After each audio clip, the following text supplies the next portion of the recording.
Assalamualaikum warahmatullahi wabarakatuh. Sampurasun baraya tepang dangude sareng pidangan dongeng Sundanya. Urang ngadongeng deui, urang neraskeun hanca anu katunda dina jacara carios Si Somang anak buaya ka Jajaden. Satu acan mang neraskeun hanca ye dongeng mugia baraya. Nu satia mancokan dongeng mang aya dina kasehatan lahir sintenan batin oge dilancarkeun segala rupinanya. Mangga supados senyang kolong tinggana waktos urang sami-sami dangukeun kumaha terasna ye carita wilujeng ngadangukeun brung.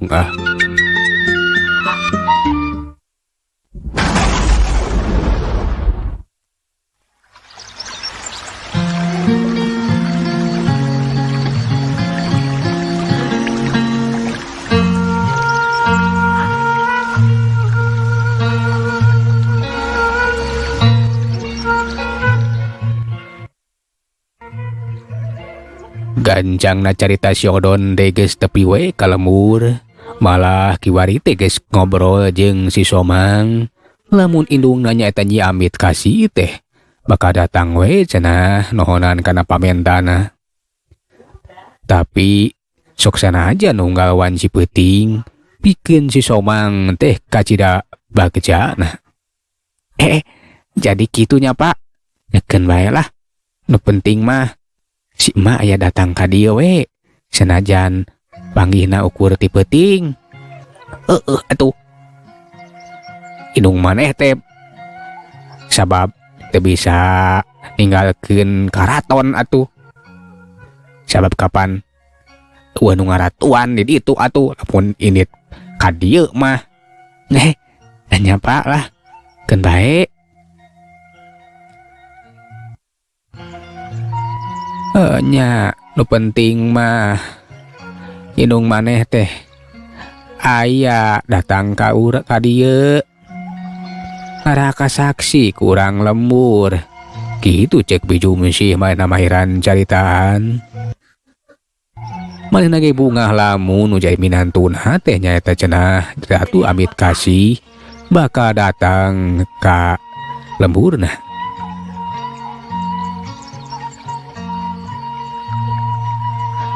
Atuh gancang na carita harita niat Ratu Amit Kasih teh manehna bener we. Dina hiji peuting datang ka lembur, geureuleung naik kareta kancana anu dikusiran ku buaya bodas. Tapi eueuh urang lembur anu curiga da puguh teu ningali. Atuh tepi ka pakarangan imah jut turun eta Nyi Ratu Amit Kasih teh langsung uluk salam. Sampurasun Kang, cek eta Nyi Ratu Amit Kasih uguh we atuh si Odon teh manehna curing hak teteh datang teta jalian di pamajikanana. Aduh, si Nyai geus datang atuh. Somang indung maneh datang euy. Si emak datang. Heuh, enya eta suarana, cek si Somang manehna gura-giru we atuh kaluar.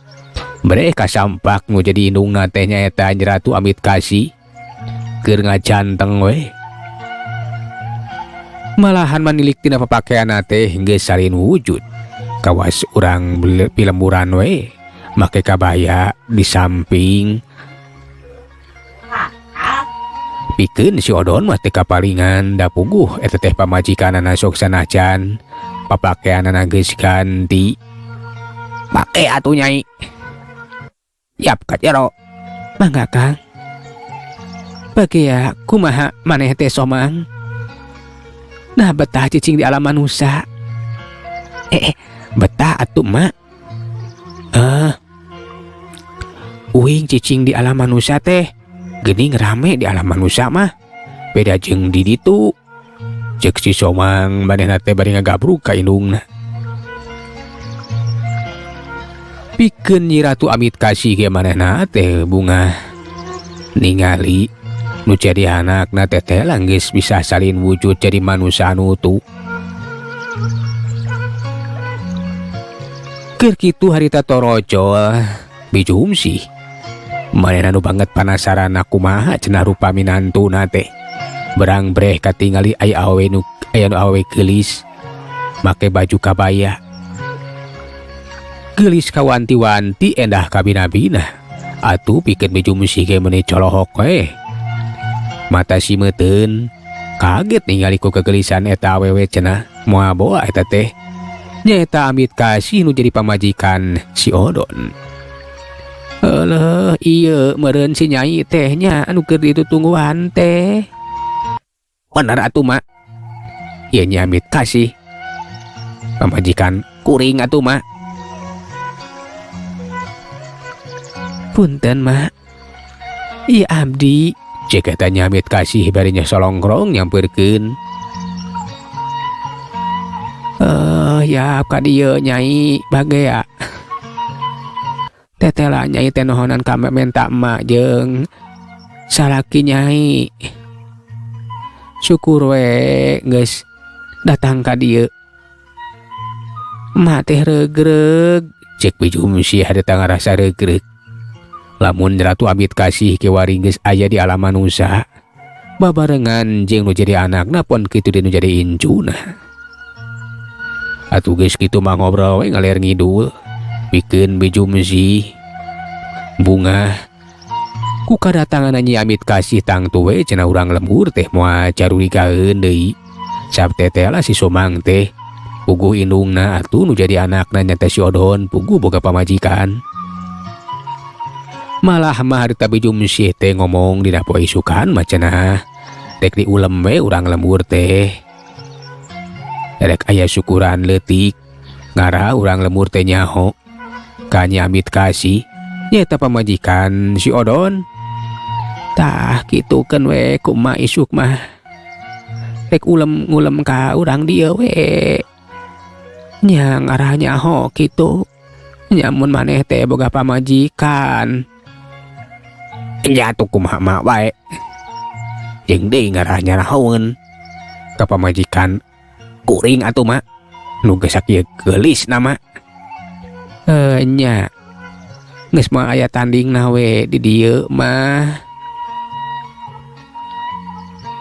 Atuh Nyi Amit Kasih ge manehna ngarasa bunga teteh lah cenah kadatangan teh dibagiakeun kalawan hade ku bijum sih. Pikeun bijum sih manehna alatannya ka si Odon sok sanajan eta Nyi Amit Kasih teh lain bangsa manusia tapi dianggap nama kawas ka manusia baik. Teteh lah aing teh ditarima ku majum sih kalawan dibagiakeun sok sanajan aing lain bangsa manusia. Teteh lah geuning manusia teh boga hati anu bersih.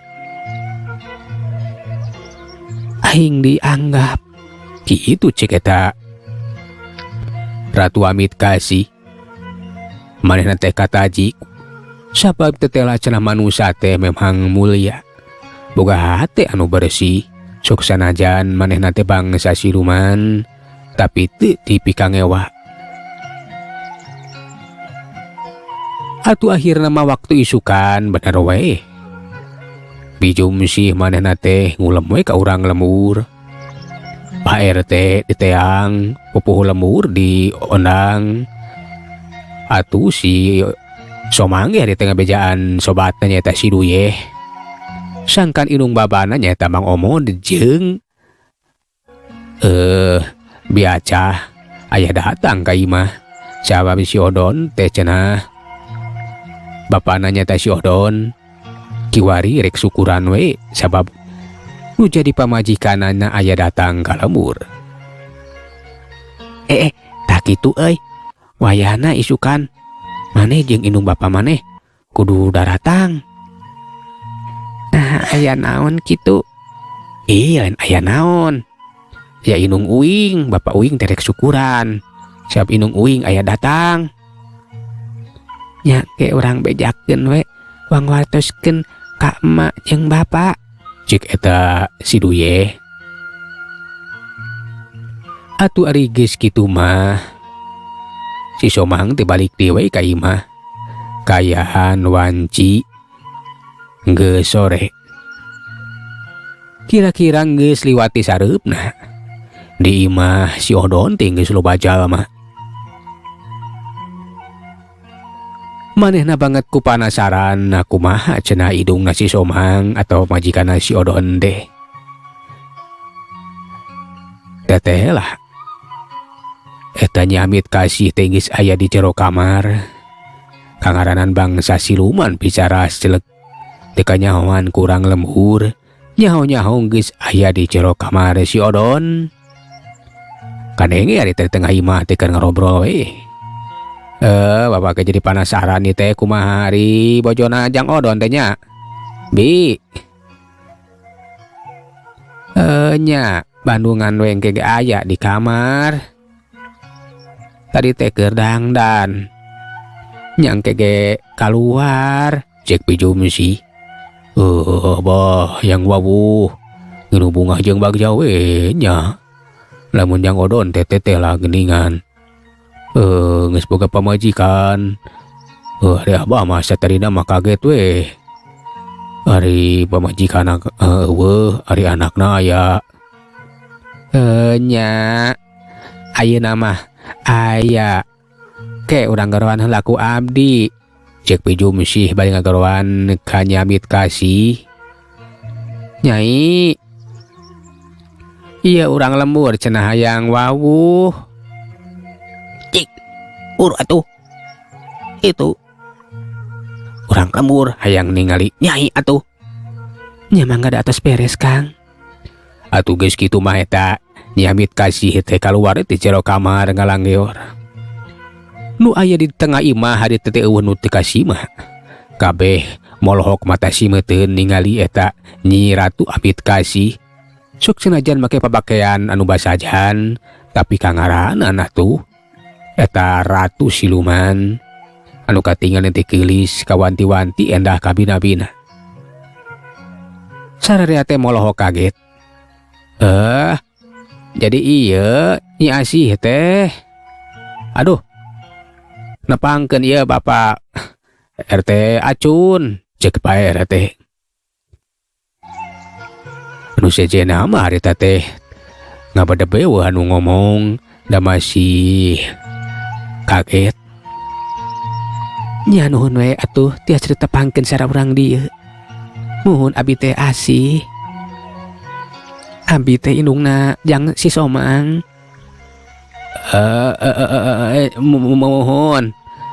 Ya, aduh. Ya nuhun we nya tiasa dicanaka dieu. Aduh, janten wawuh we urang dieu teh ayeuna mah. Kitu harita cek Pak RT. Atuh nu sejenna teh kakara milu cacarita. Ade ningali Pak RT geus ngobrol mah. Pok kadenge harita teh biacah cacarita. Aduh, janten ieu nya nya indung Jang Somang teh. Ini bangkeun abi bibi teh acah. Nya ye indungna Jang Duye. Cek biacah. Nya nuhun we tiasa ditepangkeun. Nya saurna Jang Somang teh gaduh sobatnya ta Jang Duye. Ngaras pisan nya Mas Nyai. Puguyu nya sosobatan gitu. Sadang pun anak cek eta biacah. Bari solongkrong harita sesalaman. Karasa harita teh leungeun dampaleungeun teh patarema. Karasa harita teh mani lemes. Mani lemes kieu panangan teh Nyai. Sawartos anu tara barang dama. Nyalinggih teh di mana? Barang ditanya. Di mana? Atawa linggih di mana? Puguh we atuh pikeun eta Nyi Amit Kasih teh rada bingungeun. Ngan katingali harita si Odon anu miheulahan ngajawab. Nya puguh ge ieu mah di kota atuh. Kakara bisa dibawa ka dieu da puguh sibuk di ditu teh. Cenah nguruskeun indungna atuh. Ele kitu ku tante nya Ujang. Nya nuhun we atuh tiasa dibantun ka dieu mah ayeuna mah ngumpul ngariung. Sumuhun. Nya si Ujang ayeuna mah. Nya aya indungna cik kita biaca. Atuh ari geus kitu mah urang lembur ge kiwari mah. Geus bisa nyaksiahan detail lah bener. Si Odon teh boga pamajikan. Sararea teh ari geus kitu mah marulang we ninggalkeun imah si Odon. Atuh beja apa beja-beja. Yen teh lah cenah si Odon teh geus boga pamajikan. Nganu matak kaget teh eta we cenah ku kageulisanana. Kakara manggih we awe nu sakitu geulisna mah cenah di halaman usa. Cenah beja nama urang kota. Atuh di lembur teh jadi gujrud. Keun tunda ngeunaan keayahan si Odon, si Somang jeung Ratu Nyamit Kasih.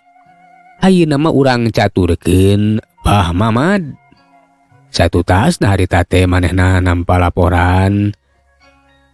Nyata timang Padid anu boboleh we teu sanggup pikeun neruskeun ngurus sawah.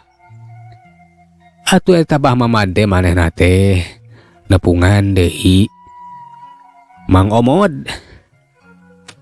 Nita Mang Omod pikeun neruskeun di ngagarap sawahna.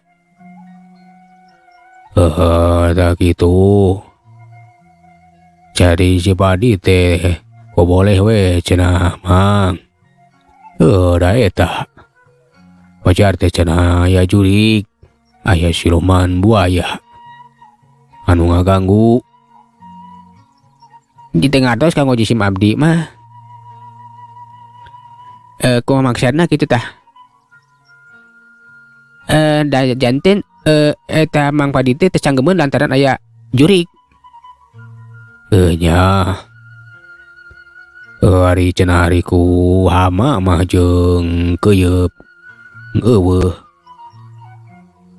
Muhun cumun.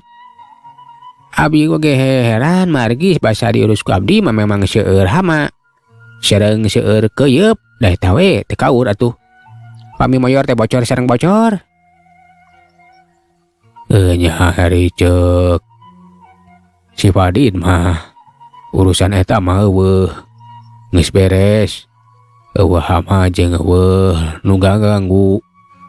Eta ku beung sakeuyeub mah ngan edas cenah aya buaya nu kecil gedena. Buaya bodas anu gede pisan. Atuh ulang harita teh ngahulang pikeun Mang Omod manehna teh teu ngaharti kana sasaritaan Bah Mamad. Lamun Mang Padid manehna boboleh lantaran diganggu ku siluman buaya, da salila kumanehanana mah teu manggih bayawak-bayawak acan atuh. Nya cenah aya eta ge ari keuyeub-keuyeub wae mah da kapan sok balocor. Jeung di sok loba hama. Si parena teh loba nu ngaruksak. Sok sanajan harita teh benerna mah kapan dirusak ku Mang Padid cuk dibocoran. Alah jadi kitunya alah. Dinten kumaha ieu teh kadong kapan abah ka dieu teh? Nya abah teh rek percayakeun deui we. Ka Mang. Ya kudu diteruskeun we ngurus sawah teh. Aduh kumaha atuh nya lah. Kapan jelai ku abdi mah sok gagal wae da eta. Duh, seueur hamana deh. Dah mah geus eueuh cenah ceuk si Padid oge. Piraku ku Mang. Bakal aya hama deui mah. Ulang atuh mikir. Lamunnya cenah ku Mang Padid salele ieu diurus teh eueuh hama. Jajan kitunya atunya mangga atuh kitu mah diberi pacanten ka Mang mah. Sumun ku jisim abdi pasti bakal ditaaskeun deui we kitu tah. Cik eta Mang Omod manehna satuju we. Sabenerna mah hatena bunga da pugu manehna teh boga pakasaban. Ari dipercaya kitu mah daek deui we. Ya syukur ari kitu mah. Pokona mah isuk mah teruskeun we ta urus sawah teh nya. Sumun mangga. Itu kayaan Mang Omod. Nu kiwari mah geus Neruskeun deui ngagarap sawah boga nambah Mamad.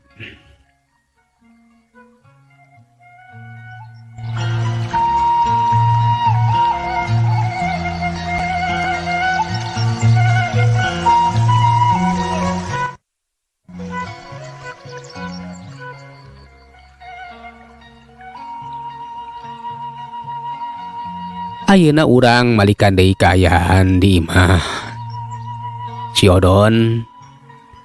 Atuh nggak penting mah harta bener we. Nyamit kasih teh aya datang. Ngan bae dina hiji poe. Wanci kira-kira geus sareupna.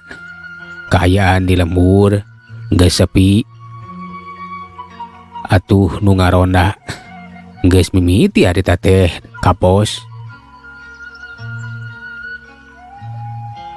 Dina kaayaan geus sareupna kitu. Dasar kudu kawenehan meureun nalika nyamit kasih datang ti alam siluman. Anjog ka alam manusia nyata kalembur. Bet ku diparengkeun kawenehan. Nu ngaronda harita teh keur dari ukwe di pos.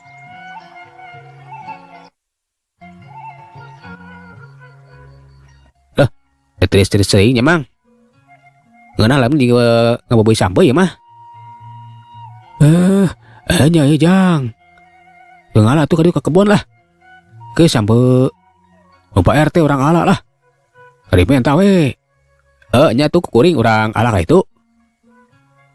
Cek si Suja manehna teh bari koloyong ka kebon. Basa harita tepi ka sisi kebon. Manehna teh ngarasa kaget sabab hawar-hawar kadenge kawas aya sora anu ngageuleung. Geuleung. Sora naon eta teh?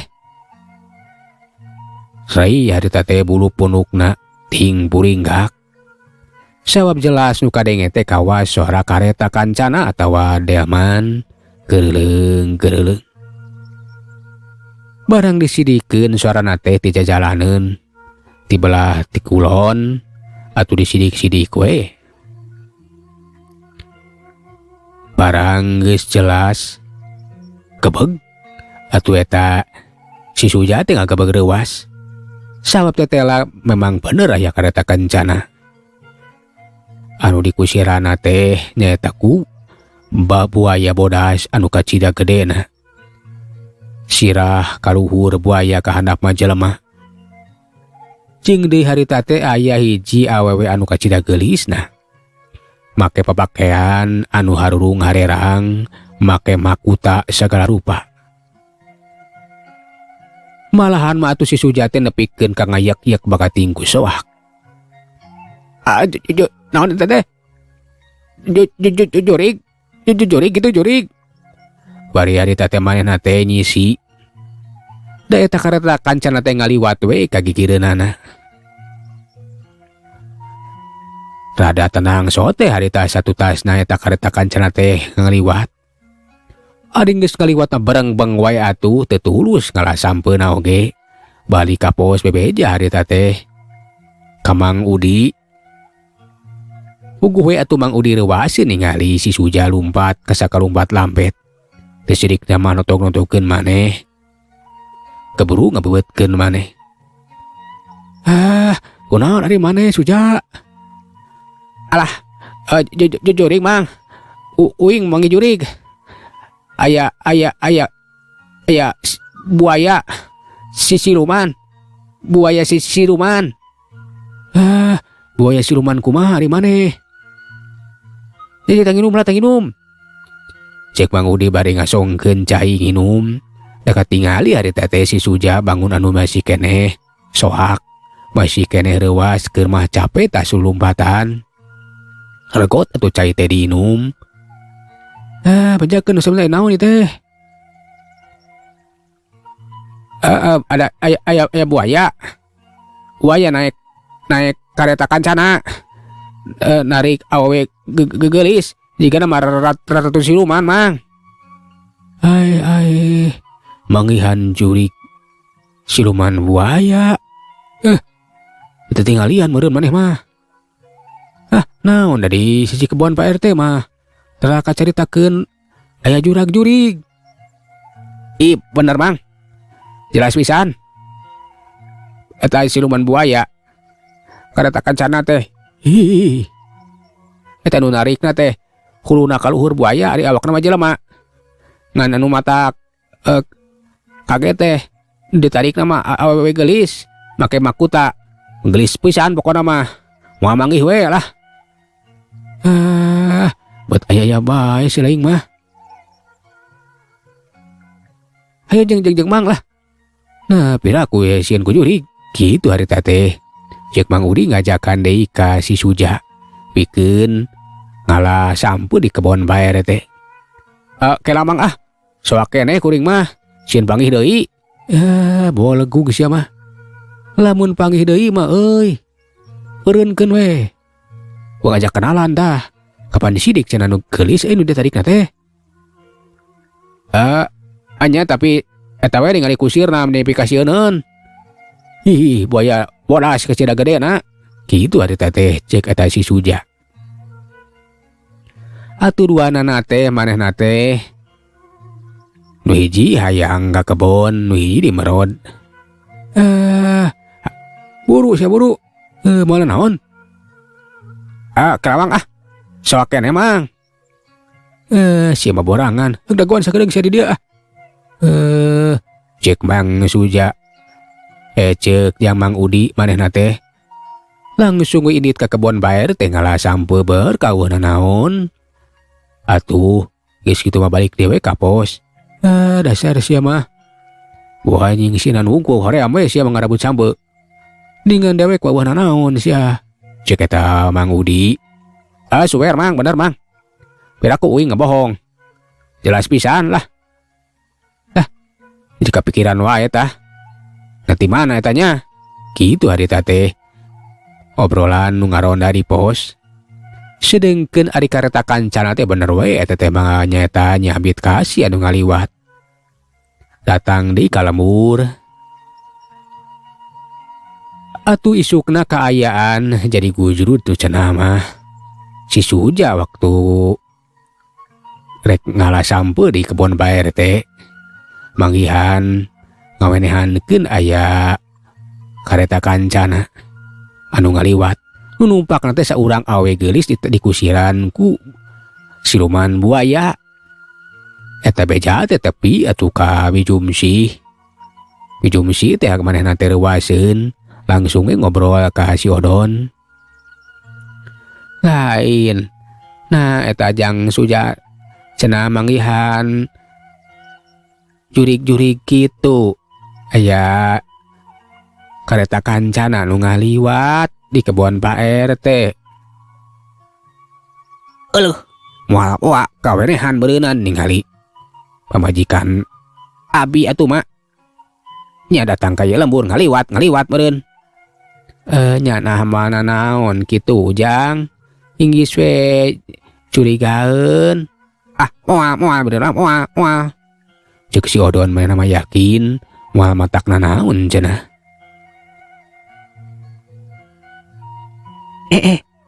Nah kumaha kitu Pak? Nya cenah. Urang dieu anu ngawenehankeun ningali indung maneh atuh euy. Kan bae da moal nyahoeun meureun. Da kapan indung uing. Si emak we ari geus ngawujud mah di dieu mah make baju biasa we kapan teu nyurigakeun. Bener moal mah aman atuh. Kitu ari teh cek si Odon. Tapi tetep we pikeun Bijumsi mah hariwang. Inggis arapaleun saha sabenerna nyamit kasih teh. Tapi berkah harita teh meunang sababaraha poe ti kajadian harita eta mah urang lembur teh anu apaleun da bukukur sakali-kalina we kawenehan. Kitu kaayaan di eta lembur si Odon nyata nyamit kasih anu sering bolak-balik we datang ke alam manusia. Mitra waktos na parantos teu nyakapannya. Cageula urang tu da jajara carita. Si Somang anak buaya kajadian nu tadi urang teraskeun dina seri anu salajengna tumang salah undur. Assalamualaikum warahmatullahi wabarakatuh. Cak.